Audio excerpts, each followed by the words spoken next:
Hello and welcome to the Product Ops Chronicles with myself, Graham Reed, and my co-host and Product Ops pal, Antonia Landi. Antonia, welcome back.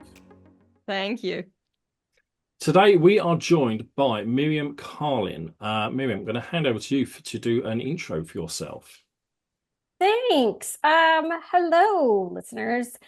So I have a really long and winding road to product and product operations. Actually began my career in hospitality and event sales, and really got tired of long hours and less than stellar pay. So then I moved into marketing and spent some time working in the agency world, and then got the opportunity to move sort of into the tech space, as it were, with a marketing technology company, and worked in several different MarTech companies, and got sort of frustrated by always getting release notes that seem to not be built to solve any customer issues. So I selfishly decided I wanted to have a better impact or a bigger impact on the solutions being built for customers. And so I moved into product and held several different product manager roles among MarTech and health tech companies, and then found myself always being the one to sort of raise my hand when a new process or structure needed to be created or rolled out. If, hey, we're rolling out an early adopter program, can you go ahead and build that? And found that I really enjoyed doing that work versus, I say versus product manager work, but I think we can all probably agree that it's the same set of skills, just with a different audience, or a different customer base. So I moved formally into product ops in 2021, and really been working to bring order to chaos since then. I'm a native Chicagoan. So I feel like apologies in advance for the nasal accent. But I now live in Nashville, Tennessee, with my small, ridiculous, adorable dog. Lovely. I will insist on seeing pictures of this dog at some point. I will. I mean, I will show pictures, but maybe after she sleeps, literally. Her Maybe what we can do is whoever's editing this, we can have a montage of the dog just flash up on the screen. Fantastic. Yes, I will gladly supply photos, videos, whatever you need. She is an excellent coworker. Lovely. Great to have you on the show today. We've known each other for quite a while now. I know. So lots of chats around product ops, and very interesting. You talked about the product managing a different audience, very similar in that way. And only last week we were talking about exactly that on the previous episode for this as well. But to today, a really interesting topic to talk about, and potentially one that some audience members may find just ever so slightly kind of spicy, shall we say. We're talking about slowing down in your role and doing one thing well. And this is not just for product operations. This is product as a whole, and how actually product operations can kind of help facilitate that a little bit more. Many of us have lived through the move fast and break shit era, popularized by the success only stories of the FAANG companies, which, funny enough, we never hear about the failures, the companies that have tried this fast, build fast and break shit and then failed completely. Many organizations, I feel, still cling to this mantra, often without really understanding how it aligns to also delighting customers and providing a stable business. And we could spend the next hour unpicking all of this from a business perspective. But you know what? We're here to talk about product and product ops.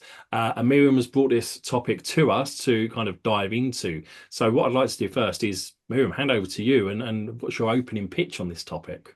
Yeah, I feel like we talked about this ages ago, Graham, because I was looking back at like notes from chats that we've had where Um, just this concept of, I think speed is you said spicy, I was sort of saying touchy subject of this sort of always moving faster. And I think that there's pressure on multiple different levels within a company, within a product team to sort of always move faster and ship faster and beat the competitor or however you want to take, however you want to take that.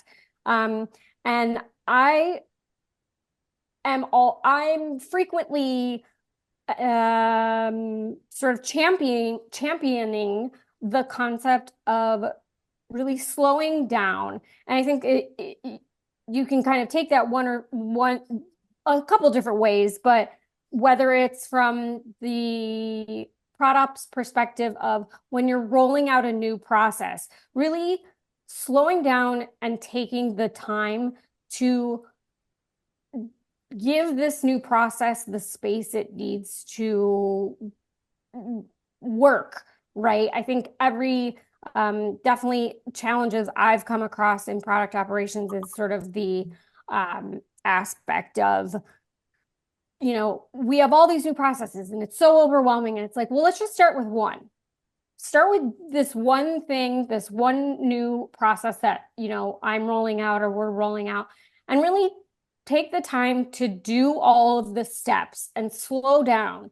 And because it's a muscle memory aspect, it's this, you start slow, run, walk, crawl, or whatever it is, or crawl, walk, run, or I don't have kids. I don't know how kids work.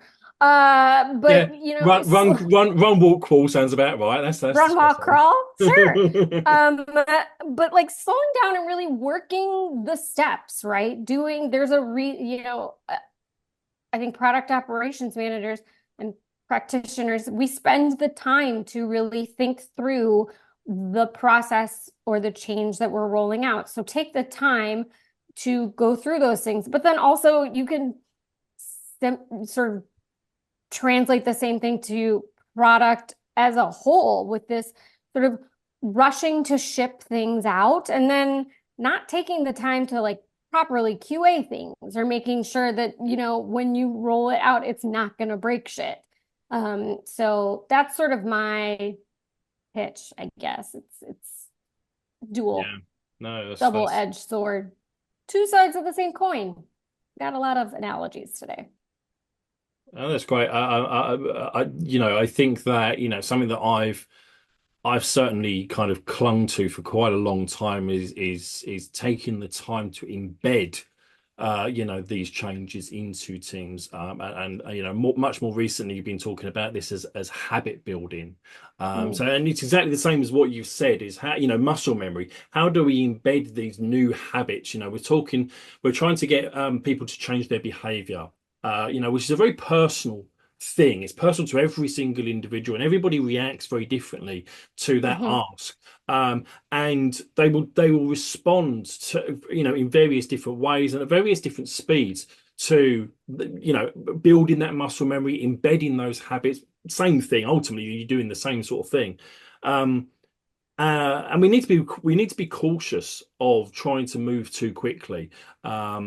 And whether that's on one process, whether that's on one project and you're iterating along, or maybe you are working on several different projects and maybe they all affect the same teams, or maybe they affect different teams. What we need to be cautious of is absolutely ultimately the amount of change that's happening at any one time for an individual, and understanding how individually they're going to perceive that, cope with that, and what's their kind of reaction in that space. It comes back once again to this is such a people role, a people function within a business, or at least have a big awareness of. Yeah, I think for me something that comes up within this topic, it's also, it's not just about speed. I think a lot of it is actually about focus, right? Because when you do something quickly, or especially you do many things quickly, right? Because more always equals better. When you do many things quickly, you actually lose focus. And that's something that I've seen with a lot of first-time product ops managers or product ops managers who are the first hire in a given company, where in the beginning, first quarter even, right? Like you start with all of the good intentions, you do your listening tour, you shut up, you reserve judgment for a solid month, you just take things in. And then people start wondering what you're actually there to do. And I think the tendency that people have, especially if they might feel that their role is maybe a little bit precarious or maybe it's not quite well understood, it's to just move many little needles, right? So it's like, okay, I'm doing some improvement here and a little bit improvement there, and I'm gonna, revamp this and revamp that. And at the end of the day, the product teams you're serving are being like bombarded with a million tiny changes, like death by 1,000 cuts. And at the same time, you look at your plate and it's overflowing, but you're not meaningfully moving the needle on anything, right? And I think that's when we need to really remember this mindset. We need to remember this slowing down, allowing ourselves to focus, picking one big battle, right? And doing that one big battle really well.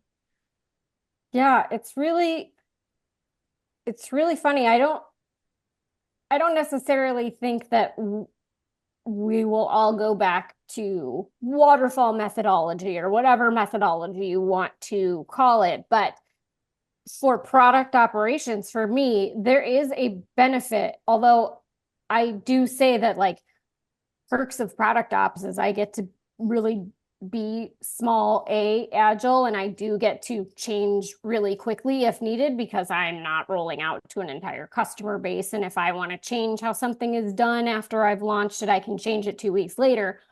But there is a ton of research and a ton of data gathering, whether it's quantitative, qualitative, whatever you want to like. My development process is very sort of is very OG product management, where it's like I spend a ton of time upfront researching, because to me, if I'm making changes, if I'm, doing agile, in product ops, it drives people insane, drives people crazy, because they're like, wait, it was this way, we're doing something this way 1 week and we're doing it this way the next week. And that's very disruptive for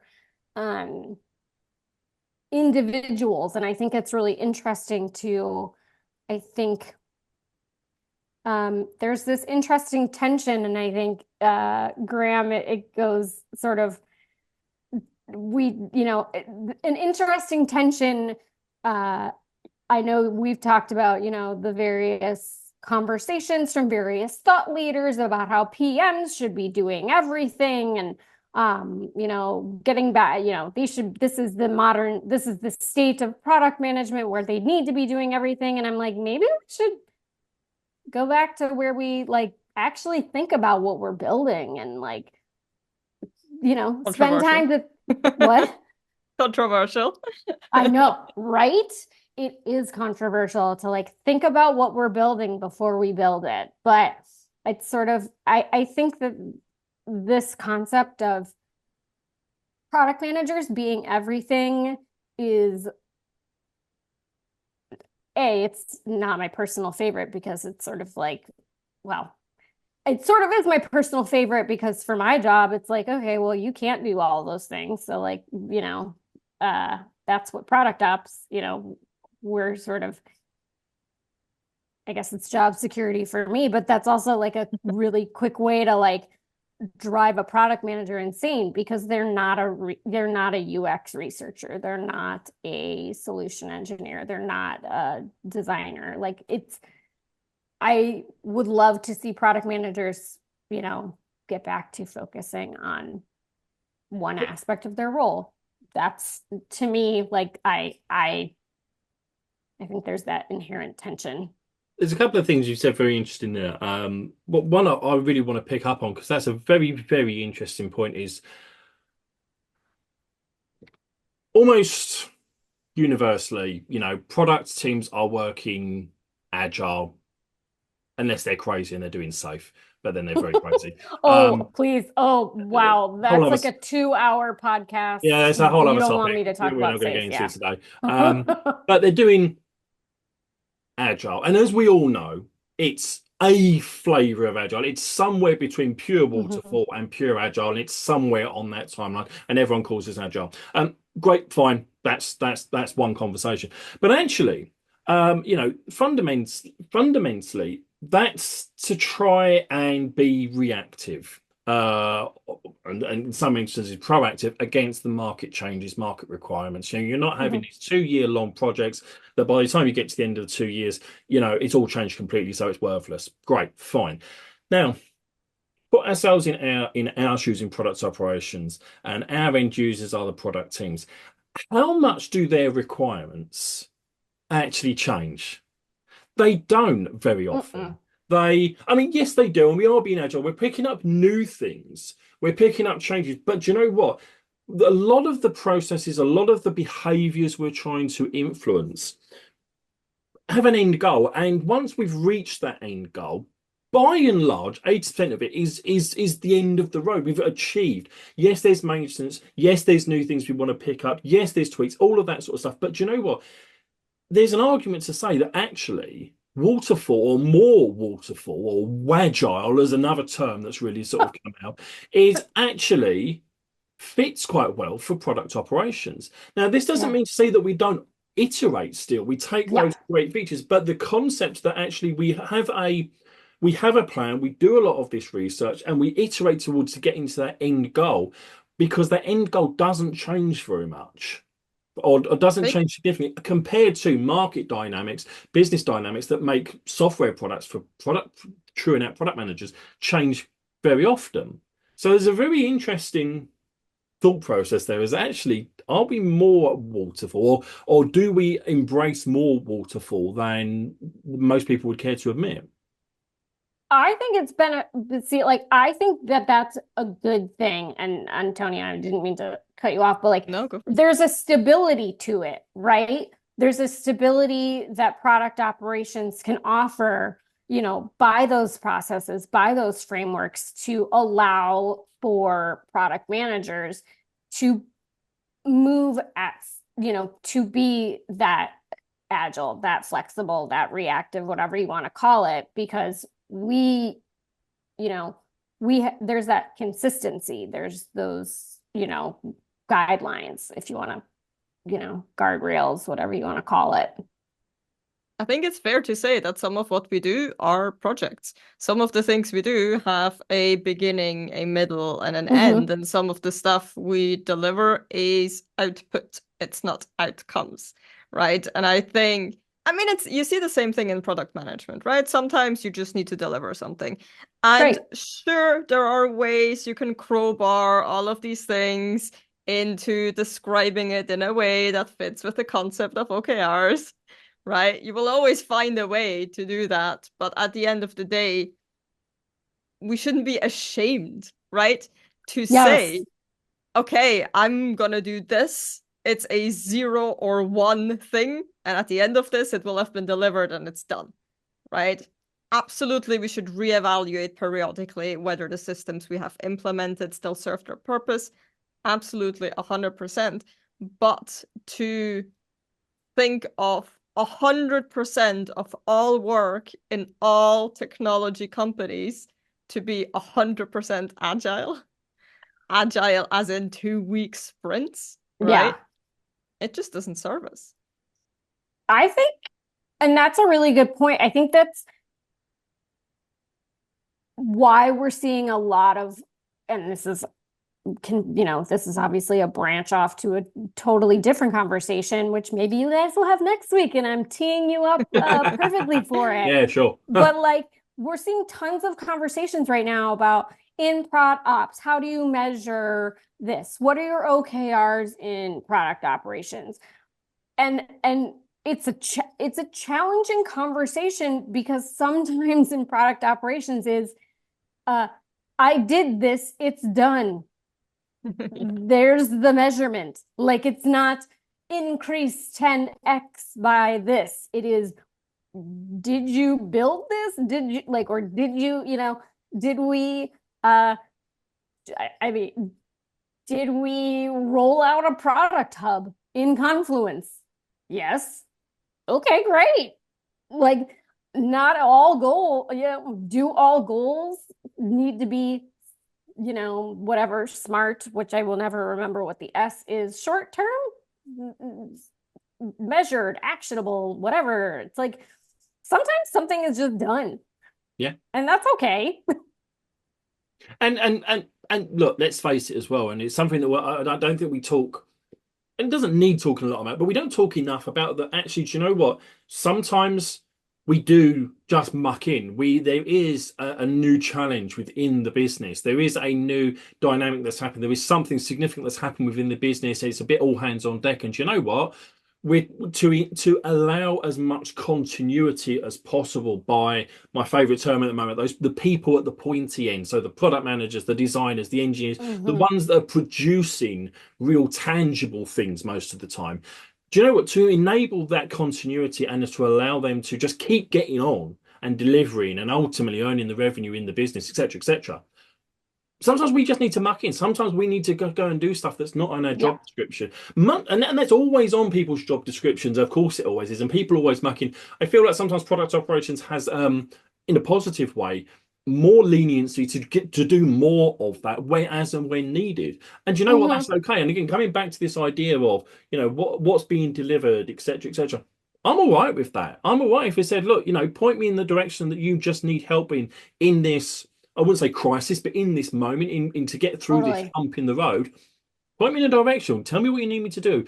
You want me to go and phone customers? I'll go and phone customers. You want me to go and, go out. Well, go out on the road and do sales is probably my limit. I'll be honest with you. But do you know what? Point me in the direction, and I'm absolutely happy because do you know what? If it means that those people that are delivering are continued to deliver, I'm happy. Yeah. A very interesting part of the conversation. There's another piece that you mentioned. I'm just come back to what you were saying earlier as well. About focusing much more on product management things. The more traditional requirements of product management. And we wandered into sort of saying, let the designers design, etc., etc. And there's a big tension, or at least on social media right now, there seems to be, and I'm not sure where this came from, certainly between product management and design. I'm going to be perfectly honest with you, I'm not exactly sure where this has come from and not even sure of all the details. All I'm very aware of is that there is a tension about product management kind of stepping on some toes, particularly in the research, the user experience side of things. And doing it in a certain way that's not how other books have written it and things like that. And I don't even know where I'm going with this, but kind of just throwing this on the table as as another point about focusing much more on specific parts of the role.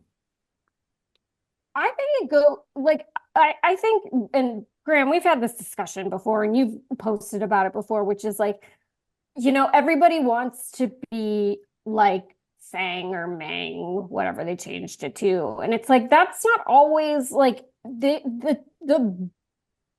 resources that they have is not comparable. And I think because people want to be like that they try to force that structure into their organizations. And so like, product managers doing everything. And I think that comes from this mindset of, oh, well, when Facebook started in Mark's, dorm room, he was the CTO and the CEO and the first product manager and the first user research and the first this and did all of the things. And it's like, nobody lives in that world anymore. There are people that get paid money to be researchers.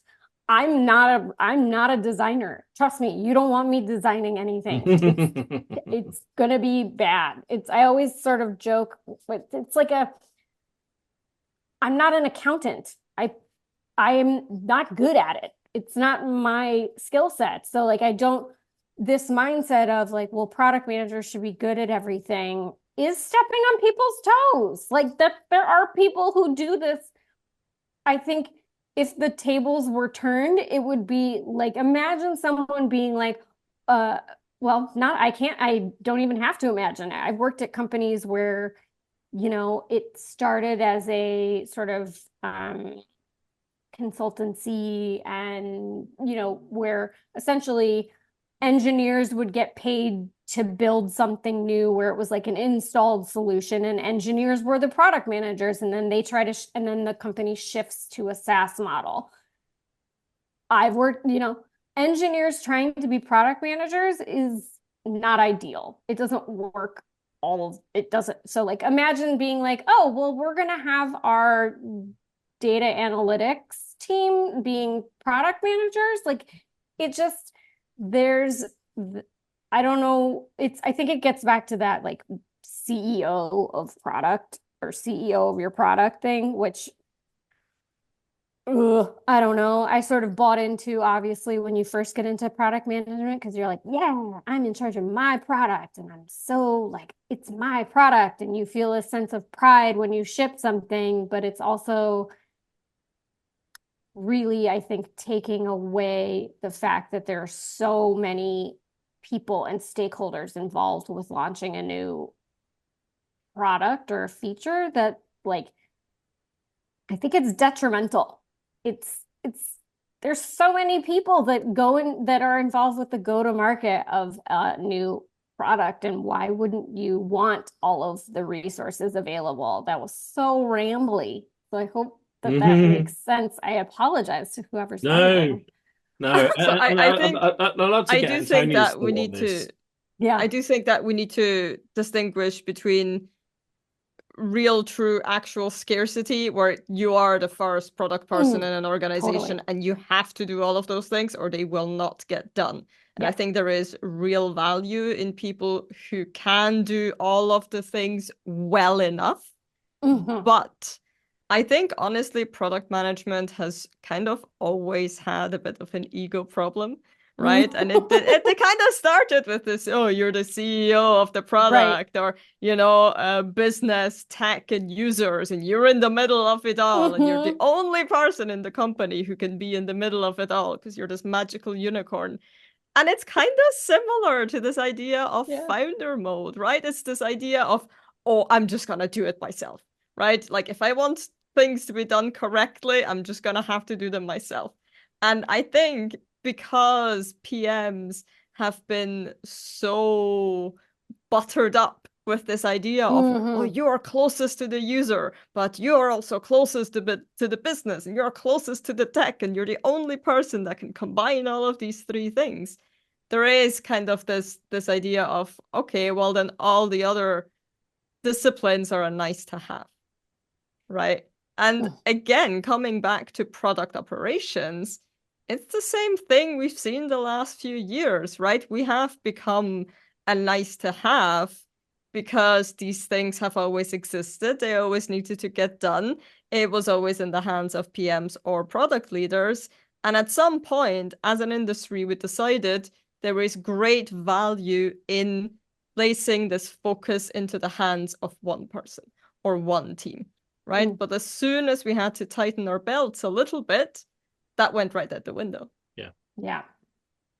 And interesting though, because what was just on this same theme as well is we've seen quite a few people again, the loudmouths on social media and whatnot, but at one point very specifically about having kind of skills in a lot of areas, that traditionally are not part of product management, are not part of the product side of the business even, being really in with the financials, being really in with the marketing to a degree, really understanding the sales, certainly understanding the support areas and things. So, really kind of being an expert in product management and ergo the tech side of the business, but then actually having kind of really good understanding of the way all the finances work, etc within the business. Now granted, the further up the chain you go, to directors, VPs, CPOs, things like that, yes, absolutely. But ICs on the ground, seeing a lot of this talk about saying, well, you should be really in with the finances, really understand the details of how the finances work in the business. I'll be honest, I've worked in so many different businesses, I couldn't understand the way they do their books and understand the EBITDA and things like that. It's just not in my mind to Mhm. understand, in detail how that works and the implications on the tech side of the business, on the product, other than have we got money to expand or are we going to be laying off? Have we got money to buy the new tech that we need, etc., etc. So it's interesting that there is this push to understand more areas still, but without necessarily the support to do it. Right. And it's like, okay, well, if you're pushing to understand, if you're pushing product managers to understand design and finance and marketing, and it's like, all right, well, when does the product management get done? Like, But that's you that's a really know, good. What is product management? yeah, I mean, that's a great question. Like, what is it? Like, yeah, are you focusing on the, um, gosh, that's like a great question because I'm like, well, are you focusing on if you are heavily sort of embedded in the finance, like as Graham was saying, like if you get more into the finance, is it just delivering products that make money? Or is it so like from that aspect? Or like you could sort of look at it from a couple different angles, right?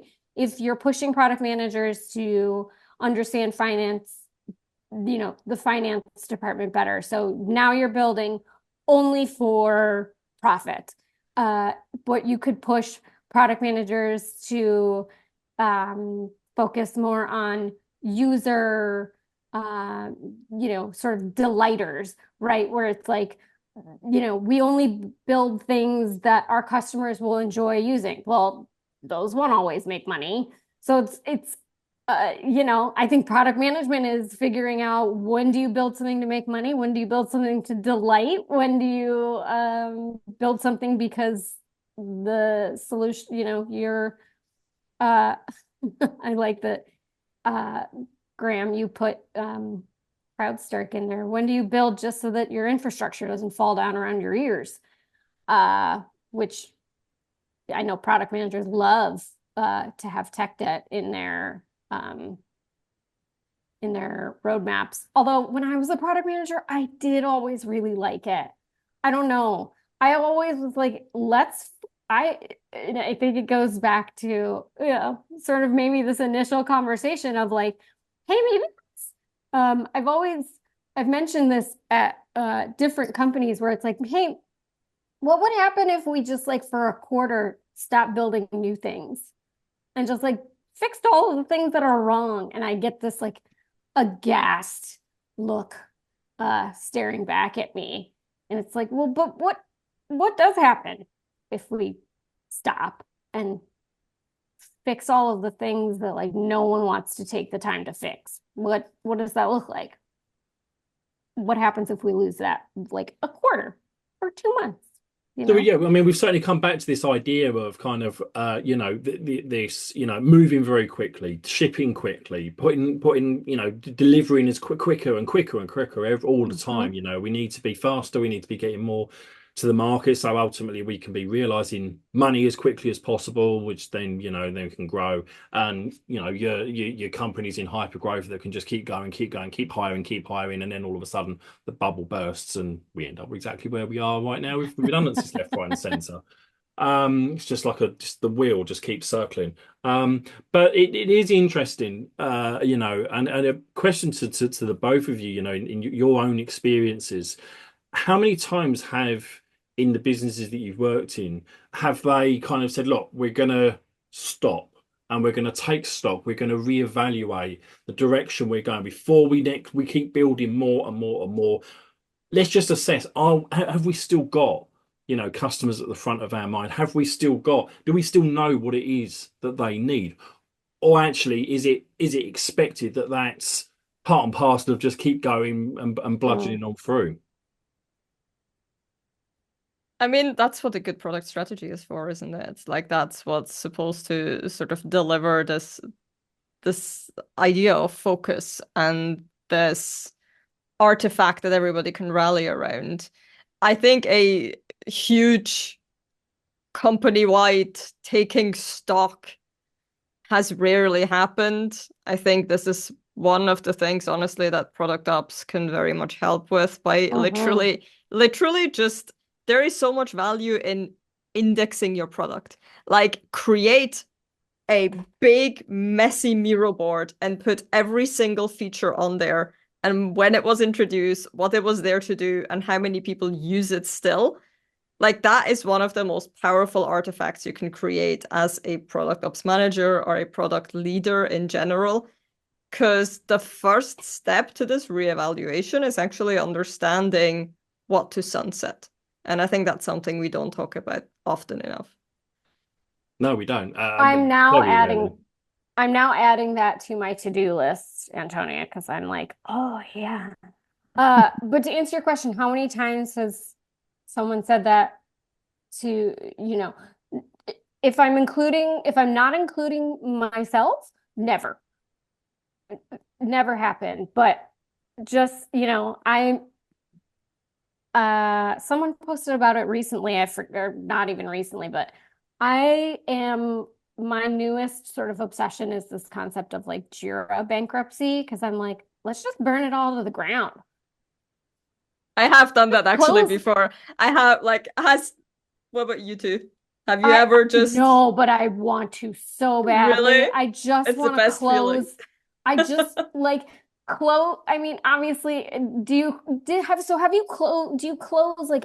Is there a sort of like we close everything except for sort of like what's currently being worked on, sort of a concept of it? So for us, it was something like anything older than 6 months, Yeah. like Yeah. bulk close, just Oh. burn it. And if somebody like will get notified and they put up a fuss, we'll open a new ticket with better information. Do exactly the same. I submitted a proposal for that at my current role. Just do it. Nobody will notice. I know. That's the problem, is that it's with great power comes great responsibility or something like that, where it's like I don't quite have the I still have to get sign off to do things like that. But also, again, who would notice? No one's gonna know. No one will know. Just close it. No So one will know. I've done exactly that in two businesses now. I chose 12 months rather than 6, but did exactly that. And worked with the teams, worked with the leadership across the business to say, look, you've got tickets in here that are 3 years old. Soon after I started, I was like, what's the point? Actually, this is just irrelevant now. And Antonia, exactly as you said as well, look, if this is important, it will come back up again. Do you know what? It will come back. It will come to the top of the list. It will get fresh eyes on it. We can reassess based upon where the business is right now to say, is this important right now? If it is, great. It has a good chance or better chance of getting done.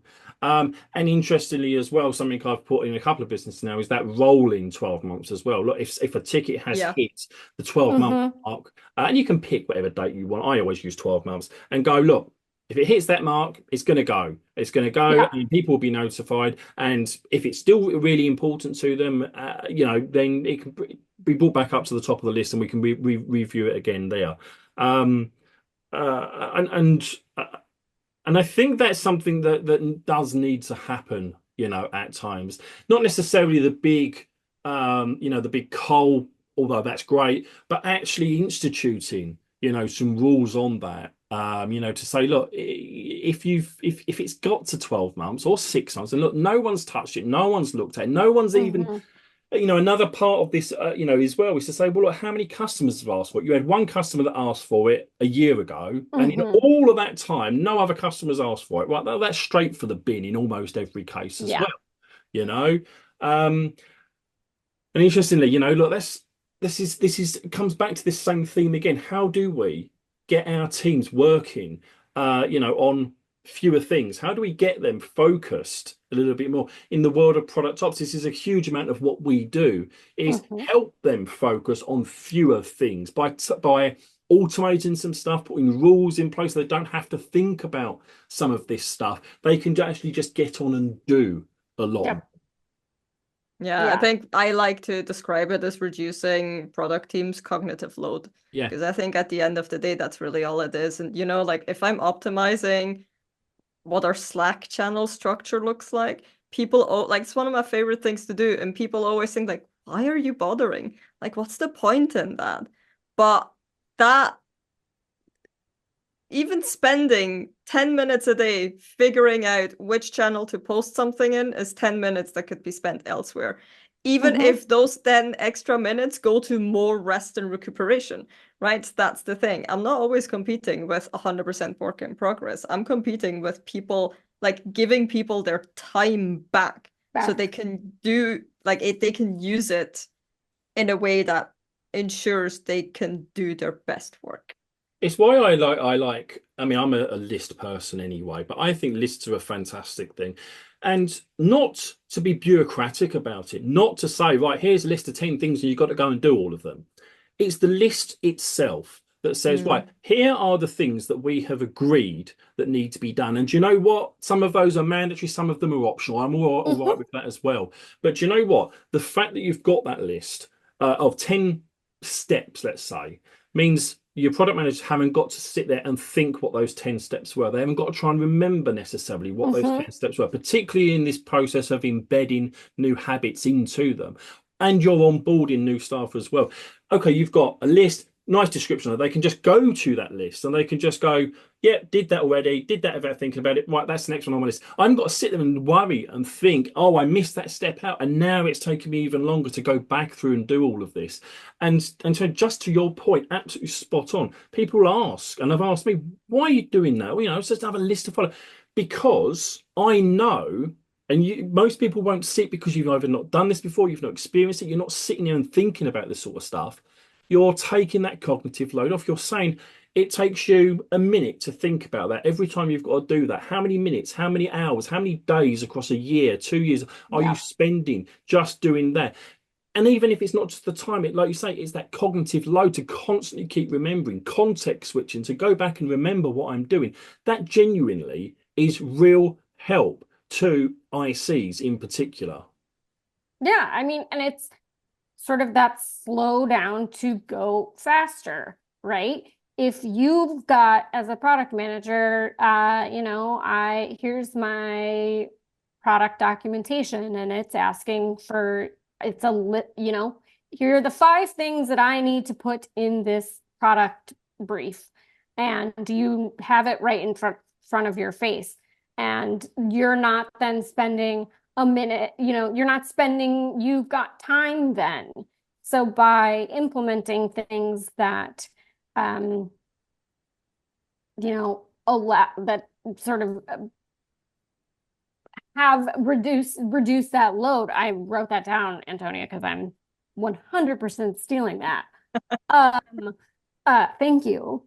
And because it allows product managers to, or even, let's be honest, like product operations doesn't only work for product managers. It's, a framework is a framework. If there's something that's helpful for PMs, it could be helpful for designers. It's like, let's, get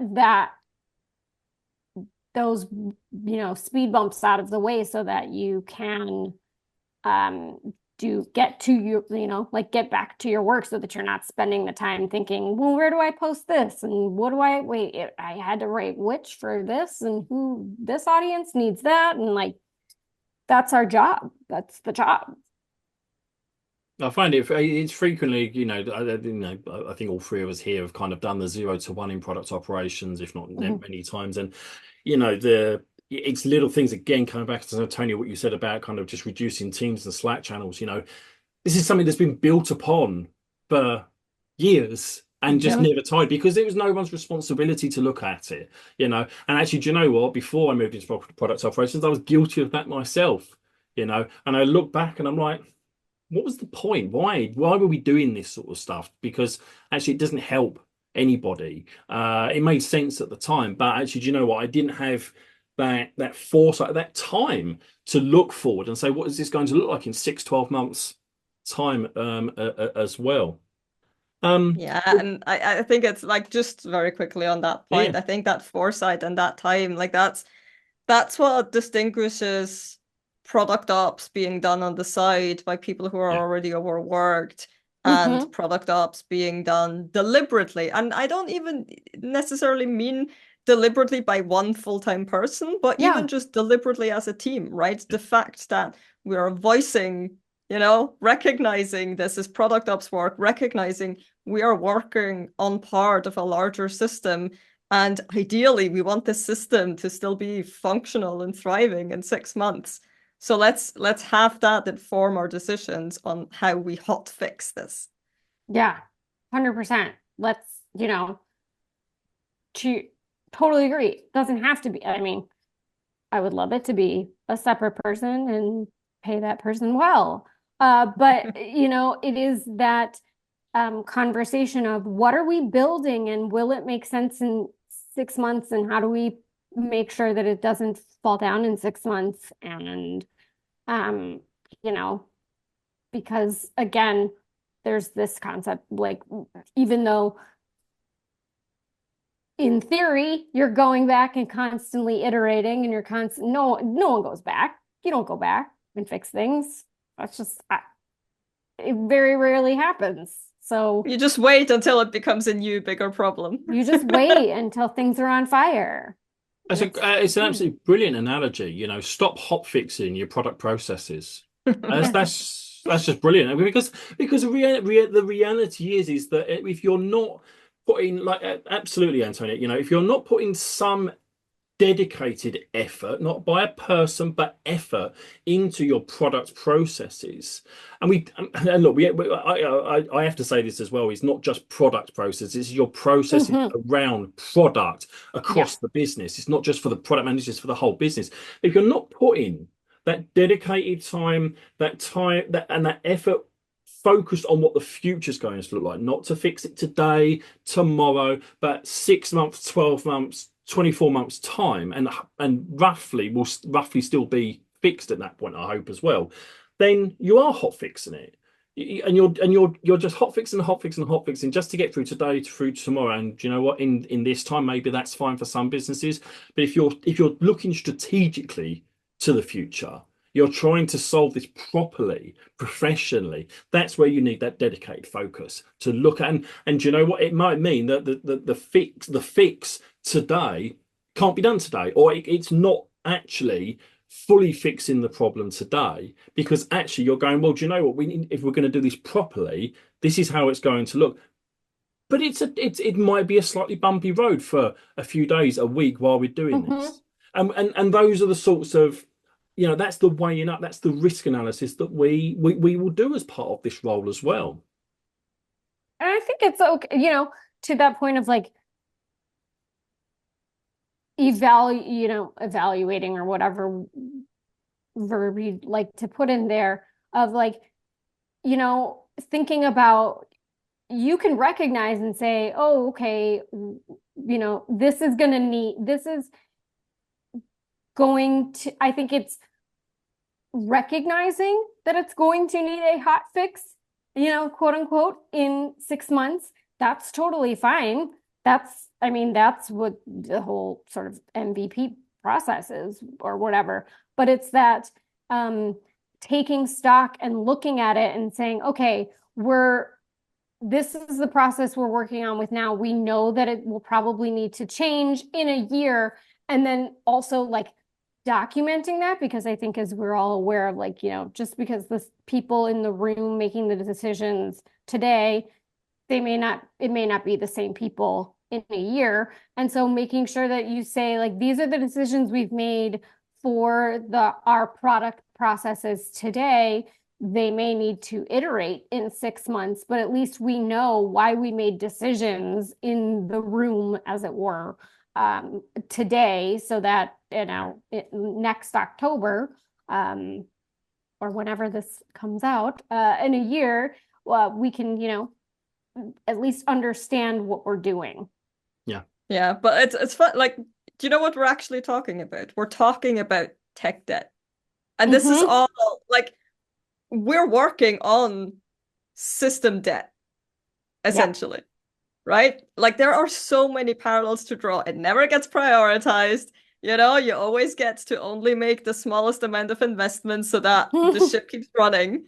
There's never enough documentation about it. People need to fight tooth and nail for the sort of resources on this, whether humans or tools or money. There are a huge number of parallels between these two things. Yeah. Yeah, very interesting. We are coming towards the end of time. Last micro topic to kind of talk about, because we started this by saying, you know, talking about kind of the build quick and break ship fast, etc., etc. I think I'm long past that, saying I don't even know the meaning of it anymore. But it keeps evolving. It's it like keeps evolving. chicks dig Well, it's Product Ops, scars. isn't it? It's evolving. We're being agile with it. Yeah. Now, very interestingly, you know, I said right at the very start, I actually think we're starting to move on from this now. We had a real flirt with that idea when and to businesses typically that the revenue, I think, more than anything, was not as important. And I don't mean it's important, but they've got big pockets that they can break things typically. And that's okay. You know, that's great. We learned something out of that. I'm not going to talk about CrowdStrike because, yes, they clearly moved too quickly, broke something for a lot of people. And I don't imagine that's the same situation at all. It's just funny to point out. We could say Verizon, since Verizon went down. Was that a problem affecting you guys outside of the States? No. One of our one of our like wireless carrier, like one of our big three sort of wireless carriers, like just went down for a day. I was one of them, No and biggie. I was like, oh my God, is this what this is like? My cell phone doesn't work. This is amazing. This is what non-tech You life still is have like. Wi-Fi, so but it was very great.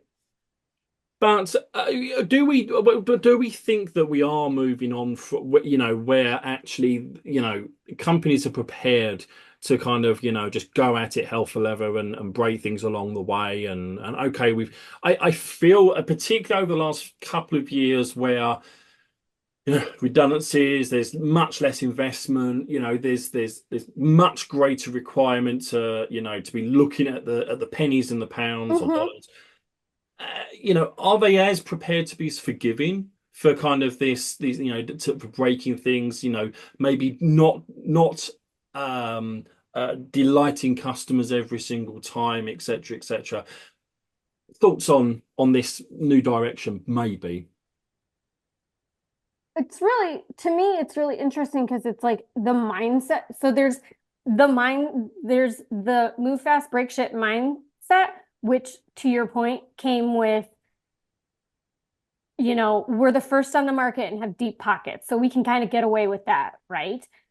So the mindset's still there, but that's not the reality. The reality is there are not deep pockets, or there's not an endless pot of money somewhere just saying, oh, well, if you break it, we'll just, you know, spend, you know, companies, I think very few companies have that budget or that appetite to be like, yeah, we'll just lose 6 months of what we've done because we broke it, and now we'll spend another 6 months like fixing it, not building anything new. Like I think there's a conflict between the mindset and this startup mindset and this, you know, VC, unlimited VC, and we've got all the money in the world and we can, you know, build cool stuff. And it's like, well, no, you all have investors, and like you can't break things because there's whole industries depending on what you're building, and you're running on because you've tightened your belts, you're running on like sort of the bears have been. I think there's this someone it's it's playing chicken. Like someone's going to have to blink. Like you can either build based on the world, the actual state of the world, or you can build based on what you think you should be.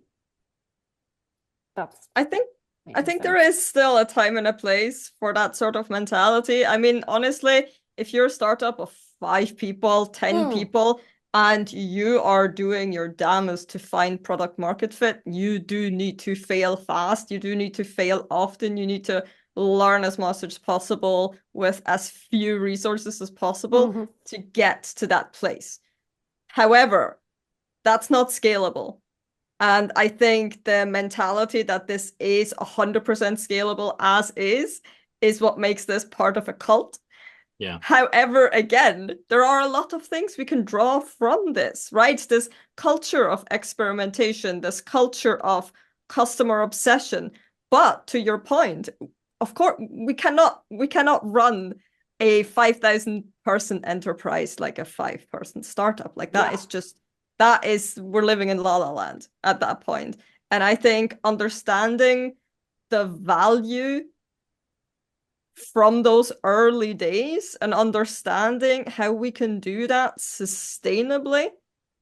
And I really mean in sustainably in many different ways of the word, right? Sustainably in a way that we don't burn ourselves out, sustainably in the way that we make our business money, sustainably in the way that our investors are happy and the business keeps thriving. I think that's where the golden ticket is. And I think that's also a big part of what product operations can enable. Interesting. I love that point you've just said there, Antonia, that actually, what you end up doing is moving, because you're absolutely right. You made a great point. Starting from startup, yes, you do go in and break shit all the time, and off you go, and that's how you find your product market fit. And as you grow, the appetite for bigger shifts in what your product is and does and what it's doing, there's less opportunity for that. There's greater risk with doing it. There's greater expense at doing that.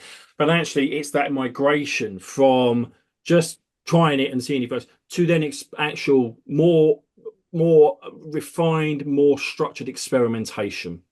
And that experimentation typically is then in smaller amount. You're not going from, well, we started out with this and now actually our product does this over here, completely different. Actually, you're doing much smaller iterations, A/B testing. You're experimenting with new ideas, new concepts, new technologies, potentially with a smaller subset of your existing customers, etc., etc. And that absolutely is critical. That's a critical way of moving your product forward. But it's just very interesting the shift from that to experimentation as the business grows. There's probably something quite linear about that growth as well that we're really interesting to dive into another time. Any final thoughts on this topic of slowing down and enabling your product teams and yourselves to kind of focus and we assume be more productive as well? Miriam. I think for me it really comes down to focus. It's not necessarily about speed. I think speed is simply one of many things that make us lose focus, right? If you go in a car very, very fast, it's hard to see all the individual trees. And I think it's something very, very similar in that the faster you go, the less deliberate you are about where you're going. And I think ultimately that's what we need to keep in mind. Yeah. I don't have final words. And that was great. Like I was also thinking of like years ago, I don't even remember what I was reading, and it was if you are driving in a car and you're only focused on getting somewhere quickly, you're not noticing that like your check engine light is on. Great way to end. Yeah, absolutely. Well, thank you, Miriam, for joining us today. To wrap this up, just to say thank you to my co-host Antonia. And we'll see you. I'm actually talking to you again next week on our next podcast recording. Miriam, to our special guest today, thank you so much for joining us and bringing this fantastic kind of topic to light. Really very interesting. I've got loads of sound bites I've written down that we've kind of almost discovered today as well, which has been brilliant. Thank you to everybody watching. I hope you found this useful. Do please connect with any of us on LinkedIn. Thank you as ever to our friends at the Product Led Alliance for facilitating this ongoing series. And we all look forward to welcoming you on the next episode of the Product Ops Chronicles. Have a great day. Thanks.